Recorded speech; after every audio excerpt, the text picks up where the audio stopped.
राष्ट्रीय लोकतांत्रिक पार्टी के पंचायत चुनाव में परिणाम की दृष्टि से।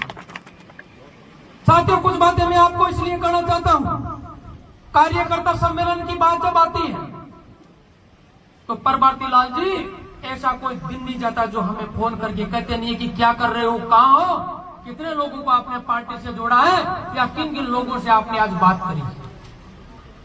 मेरे खुद के अंदर इन्होंने इतनी एनर्जी दे दी है कि नहीं चाहते हुए भी कोई ना कोई एक कार्यक्रम जिले में करना पड़ता है। इसको मजबूरी समझिए या हमारी ऊर्जा समझिए या पार्टी के प्रति हमारा समर्पण समझिए। मैं मकराना विधानसभा क्षेत्र के लोगों को, विशेषकर कार्यकर्ताओं से निवेदन करना चाहता हूं, अगर इस डीडवाना कुचामन जिले में सबसे मजबूत अगर कोई लड़ाके और मजबूत कार्यकर्ता है तो वो मकराना विधानसभा के कार्यकर्ता है। लेकिन दुख भी होता है कि इतनी मजबूती के बाद भी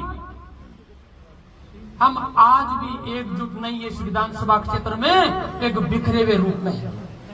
मैं जिस विधानसभा क्षेत्र से आता हूं, नावा विधानसभा क्षेत्र से, नावा विधानसभा क्षेत्र में भी बिखराव था, लेकिन उस बिखराव को 1 मिनट और 1 घंटे में परबाती लाल जी ने एकजुट करके यह मैसेज दे दिया कि आप सब हनुमान बेनीवाल के साथ हो, आपका बॉस हनुमान बेनीवाल है।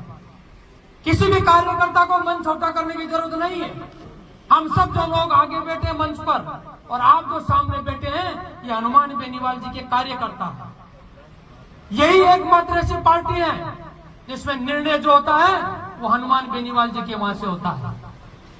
और वहां से निर्णय होने का मतलब यह हो गया कि समरूपता रहेगी, किसी की चापलूसी नहीं चलेगी, किसी की बातचीत नहीं चलेगी। कोई ये कहे कि उनके नजदीक बैठने से वो सिफारिश कर देगा तो मुझे कोई पद मिल जाएगा या मुझे पंचायत समिति जिला परिषद की या कोई दूसरी जगह कोई टिकट मिल जाएगा। चुनाव पंचायत का आ रहा है, बात पंचायत की करेंगे, लेकिन पंचायत की बात अपन तब कर पाएंगे जब प्रत्येक बूथ पे अपनी मजबूती होगी।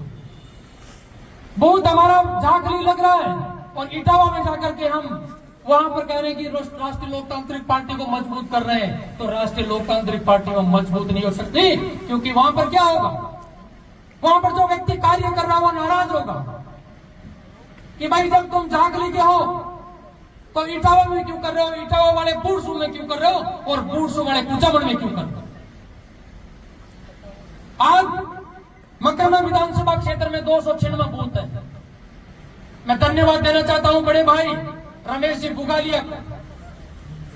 जब ये कुचामन कॉलेज के छात्र संघ अध्यक्ष हुआ करते थे, इनकी एनर्जी देख करके हम बहुत छोटे, हम डीडवाना पढ़ते थे उस समय, इनकी आक्रामकता, इनकी कार्य करने की शैली, इसको जब हम देखते थे तो हमारे भी रोंगटे खड़े होते थे कि ये तो ऐसा बहादुर जवान मकराना विधानसभा की धरती पे जन्मा है। और जो कुचामन में जहां उस समय अलग प्रकार की विपरीत परिस्थितियां हुआ करती थी, वहां पर भी ये लड़ाई लड़ते थे किसानों के बेटों के लिए।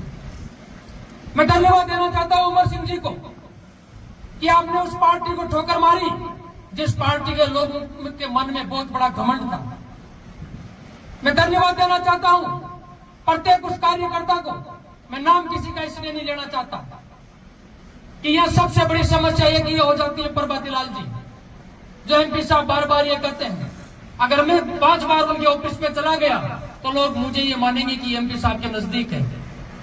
मैं एक बार गाड़ी में बैठ गया तो आम व्यक्ति के मन में ये भावना हो जाएगी कि इसको जो बात कहेंगे वो एमपी साहब के वहां पहुंचा देगा, लेकिन ऐसा कभी नहीं होगा। परबाती लाल जी की वही उतनी चलती है जितनी सबसे पीछे वाली कुर्सी पे राष्ट्रीय लोकतांत्रिक पार्टी का कार्यकर्ता बैठा है। अगर वो ईमानदारी से जाकर के मेहनत के दम पर हनुमान बेनीवाल जी को अपनी बात कहेगा कि मैंने ये काम किया पार्टी के लिए, तो उनको भी वही सीट मिलेगी जो आदरणीय परबाती लाल जी को मिली है, या हमें जो कार्यकर्ता के रूप में जिम्मेदारी दी है। इस विधानसभा क्षेत्र में जो लोग राजनीति कर रहे हैं भारतीय जनता पार्टी की, ये मूल रूप से भारतीय जनता पार्टी के लोग नहीं है, ये कांग्रेसी विचारधारा के लोग हैं। जब कांग्रेस में इन लोगों की दाल नहीं गली, जब कांग्रेस ने इन लोगों को पूछना बंद कर दिया, तो भारतीय जनता पार्टी की तो थ्योरी रही है कि थोड़ा सा आप जनाधार बढ़ाइए, थोड़ा सा आप ग्रामीण क्षेत्र में घूमिए, आपको भारतीय जनता पार्टी अपने खुद के निष्ठावान कार्यकर्ता को छोड़ करके उस कार्यकर्ता को तवज्जो देगी जो दूसरी जगह कार्य कर रहा है। इसलिए इनको याद करने की जरूरत नहीं है आपको। आप जितना ज्यादा इन लोगों को सोशल मीडिया पे याद करेंगे, जितने इनकी सकारात्मक और नकारात्मक बात करेंगे, लोगों की जुबान पे इनका दिन में एक बार नाम आ जाएगा।